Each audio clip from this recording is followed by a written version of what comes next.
Olá! Hoje vamos aprofundar o nosso entendimento sobre como a administração pública pode voltar atrás em suas decisões, né? Desfazendo os próprios atos. Nosso foco vai ser em duas ferramentas-chave, a anulação e a revogação.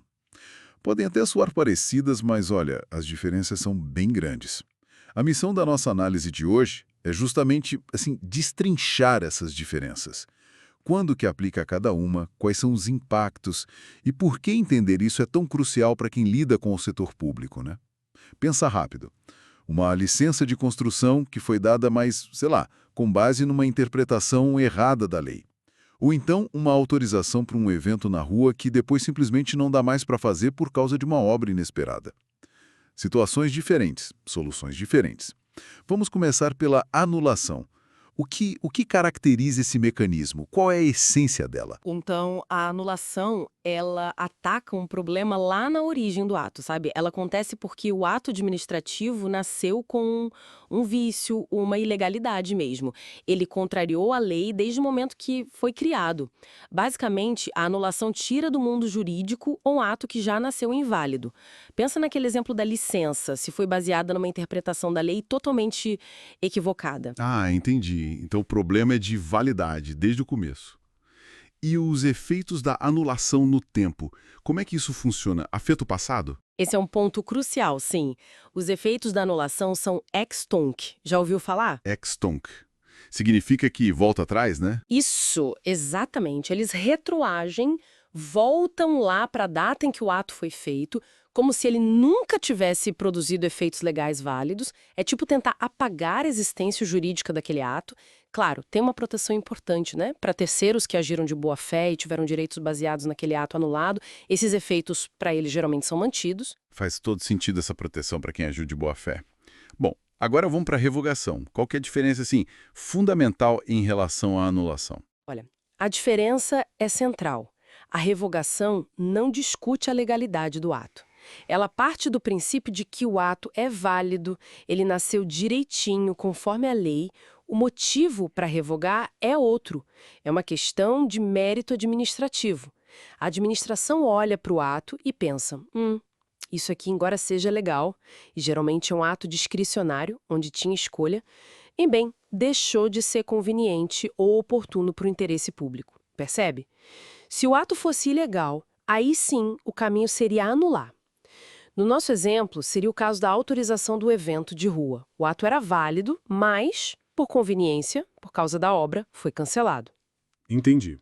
Então, se o ato era válido, a revogação não mexe no que já passou. Como ela opera nos efeitos temporais. É diferente da anulação, né? Perfeito. É bem diferente. Os efeitos da revogação são ex nunc, ou seja, valem só daqui para frente, não retroagem. Tudo o que o ato produziu enquanto estava valendo, enquanto era válido, fica mantido. A revogação só impede que ele continue a produzir efeitos no futuro, mas respeita o passado. Não dá para apagar o histórico do ato. Isso leva a uma questão importante. Essa possibilidade de revogar só porque não é mais conveniente. Ela é ilimitada? Tem atos que escapam disso? E quem é que pode decidir revogar? Boa pergunta. Não, não é ilimitada, não. Existem restrições bem claras.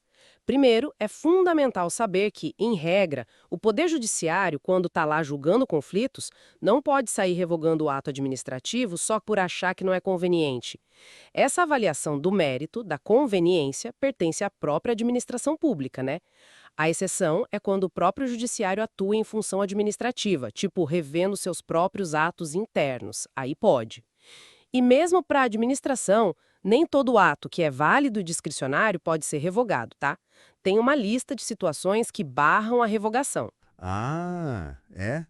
Tipo quais? Olha, por exemplo, atos que já esgotaram todos os seus efeitos. São chamados atos consumados. Não tem mais o que produzir para frente, então não tem o que revogar. Também tem os atos que fazem parte de um processo maior, sabe? Quando já se passou para a fase seguinte, não dá para voltar atrás naquela decisão específica. É a tal da preclusão administrativa. Outra coisa, atos que só declaram algo ou dão uma opinião, como certidões, pareceres. Os atos enunciativos, eles não criam bem uma situação nova para ser desfeita por conveniência. E um bem importante, atos que já geraram um direito adquirido para alguém. A súmula 473 do STF fala disso, protege essa situação.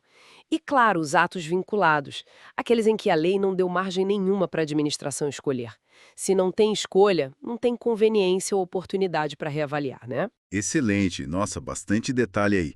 Com todas essas peças no tabuleiro, daria para a gente fazer um resumo rápido para fixar bem as diferenças principais entre anulação e revogação? Claro, vamos fazer o resumo da ópera aqui. Primeiro, o motivo. A anulação é por ilegalidade desde o início. Revogação é por inconveniência ou inoportunidade que surgiu depois, num ato que era válido. Ok, motivo. Ilegalidade versus conveniência. Isso. Segundo, o tipo de ato. Anulação é para atos inválidos. Revogação é para atos válidos e geralmente discricionários. Válido versus inválido. Anotado. Terceiro, os efeitos. Anulação tem efeito retroativo, lembra? Ex tunc. Revogação só vale para o futuro, ex nunc. Certo. Passado versus futuro. E por último, a competência. Quem pode fazer?